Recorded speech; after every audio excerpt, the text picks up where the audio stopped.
ரமலான் உன்னை விட்டுச் செல்ல உள்ளது. One last time. என் இனிய இதயமே, ரமலான் உன்னை விட்டுச் செல்ல உள்ளது. ரமலான் இறைவனிடம் நம்மை இழுத்துச் செல்லும் வழிகாட்டி.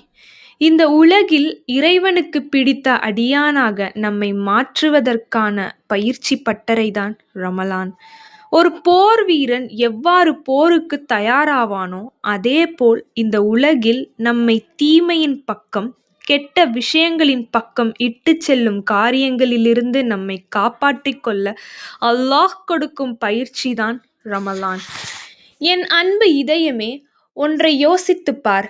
இந்த ரமலானில் நீ செய்த அனைத்தும் ரமலானுக்காகவா அல்லது ரஹ்மானுக்காகவா?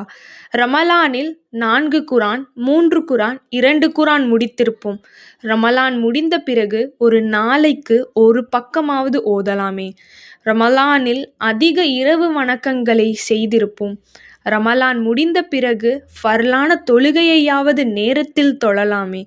ரமலானில் அதிகம் பாவ மன்னிப்பு கேட்டிருப்போம். ரமலான் முடிந்த பிறகு 5 நேர தொழுகையிலாவது பாவ மன்னிப்பு கேட்போமே. இந்த வருடம் ரமலான் உன்னை விட்டுச் செல்கிறது. ரமலான் கற்றுக் கொடுத்த பாடங்களுடன் அடுத்த வருட ரமலானுக்காக காத்திருப்போம். இனிய ஈதுல் ஃபித்ர் பெருநாள் நல்வாழ்த்துக்கள்.